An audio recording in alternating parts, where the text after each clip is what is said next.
Fala, galerinha. Então, dando sequência hoje no nosso conteúdo, portas lógicas, né? Vamos dar uma pausa no Tinkercad para conhecer um pouco do componente principal que faz a lógica do nosso circuito. Então, vamos ver as portas lógicas, os CIs, entender como eles funcionam. E na nossa próxima aula, provavelmente eu vou quebrar essa aula em algumas, né? Nessa aula 5, em alguns módulos, mas a aula 6 será as práticas dentro do Tinkercad, ok? Então, pessoal, antes de a gente começar, vamos dar uma recordada aqui sobre o que são as constantes e variáveis booleanas, né? Então, as constantes ou variáveis booleanas, né, nos casos, as variáveis booleanas, né? Elas são os valores que representam apenas dois estados, 0 ou 1 apenas, tá? Não pode ter outro. Então, são as variáveis digitais ou variáveis booleana. A gente pode representar aí a lógica 0, né, ou o valor 0, né, como sendo falso, desligado, baixo, não, interruptor aberto, né, são valores que a gente pode atribuir à lógica 0. A lógica 1, consequentemente, tem que ser o contrário. Então, se o 0 é falso, o 1 é verdadeiro. Se o 0 é desligado, o 1 é ligado. Se o 0 é baixo, o 1 representa alto. Se o 0 é não, o 1 representa sim. Se o 0 é interruptor aberto, então o 1 só pode ser interruptor fechado.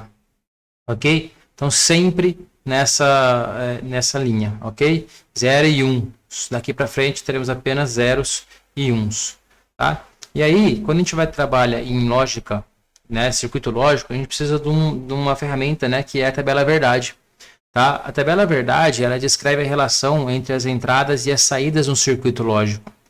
Então, a tabela verdade vai relacionar as saídas, pode ter mais de uma saída, como a gente vai ver nas próximas aulas, tá? As entradas. Então, sempre assim, o número de colunas sempre vai corresponder ao número de entradas. Eu só tenho 3 entradas, 3 colunas, mais as colunas de saída, tá? Não pode esquecer da coluna de saída. Se eu tenho uma saída, uma coluna, 2 saídas, 2 colunas para saída, beleza? E o número de linhas, é muito importante ficar claro como é que funciona o número de linhas aqui. Porque o número de linhas, né, é as combinações possíveis que a gente tem com as entradas. Então, se você esquecer alguma linha, provavelmente você está pulando alguma combinação que pode acontecer na entrada, né? E aí seu circuito não vai ter essa combinação, ou não vai ser previsto. Tá? Então, o número de linhas é sempre 2 elevado ao número de entradas. Então, se eu tenho 2 entradas, 2 ao quadrado, 4. Se eu tenho 3 entradas, 3 ao cubo, 8. 4 entradas, 2 ao cubo, 2 à quarta, seriam 16 linhas e por aí vai. Na tabela verdade tem essa carinha aqui, olha só. Tá?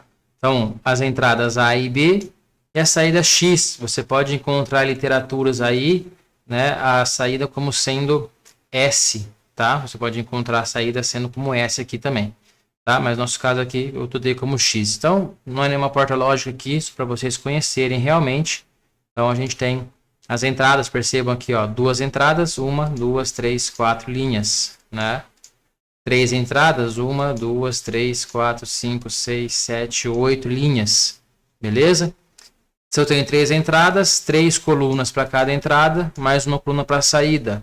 Se eu tenho mais de uma saída, olha só, as 3 colunas para as 3 entradas e as 2 colunas para a saída. X1, X2, pode chamar de Y, tá? Um exemplo que a gente vai fazer mais para frente, né? Aqui nesse nosso curso aqui, vai ser um decodificador BCD para 7 segmentos. Nós precisamos falar de mapas de Carnot antes, então vamos com calma aí que a gente chega lá, ok? Então, pessoal, nossa primeira porta lógica que a gente vai conhecer é a porta lógica OU. Tá? A porta lógica OU, ela é uma expressão booleana para a operação OR, tá? Você pode encontrar em materiais aí em inglês, o OR, ou em português, seria o OU, ok? A anotação dela, algébrica, né, é A ou B. Então, a gente lê isso aqui, ó, X equivale a A ou B.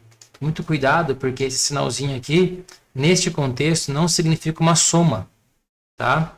É sim uma operação OR, ou uma operação OU, tá? Quando que a operação OU retorna verdade? Ou seja, quando que ela retorna 1? Ela vai retornar 1 quando A ou B, ou C, ou D, não importa quantas entradas você tiver, forem verdadeiros. Então, sempre que uma entrada for verdadeira, for nível lógico 1, a minha saída vai ser 1.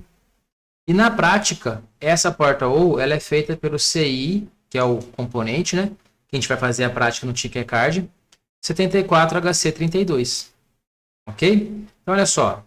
Aqui a gente tem o símbolo da porta OU. Esse aqui é o símbolo da porta OU.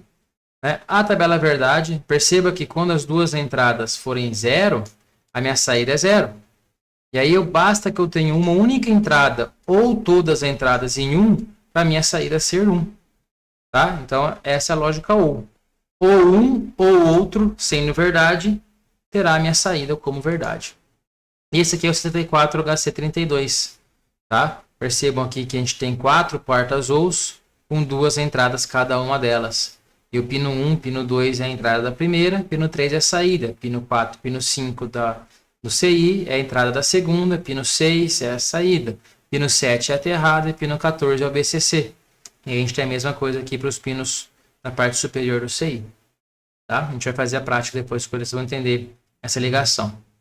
Tá? Um exemplo da porta OU para a gente encerrar essa aula para não ficar muito longa, depois eu gravo sobre a aula as portas ES, inversora e as combinações. Tá? Então, um exemplo da porta OU aqui seria um processo químico. Né? Um alarme deve ser disparado quando o sensor de temperatura atingir um determinado valor. Olha só, ó, ou quando o sensor de pressão ler uma pressão acima de um valor setado como limiar, um preset aqui, né? Um set point. Tá? Então, quando a temperatura atingir um valor, vai setar o alarme, vai ligar o alarme. Ou quando a pressão também subir acima de um valor. Esse é um exemplo clássico da porta, OU. Beleza? Então, galerinha, não se esqueça de se inscrever no canal, tá? Não se esqueça também de ativar o sininho aí para vão ter muitas aulas novas ainda sendo lançadas nessa playlist, tá? Então, ativa o sininho aí e dá um curto o vídeo aí. E aí na próxima aula a gente vai discutir a porta AND. Beleza? Valeu, galerinha. Até a próxima.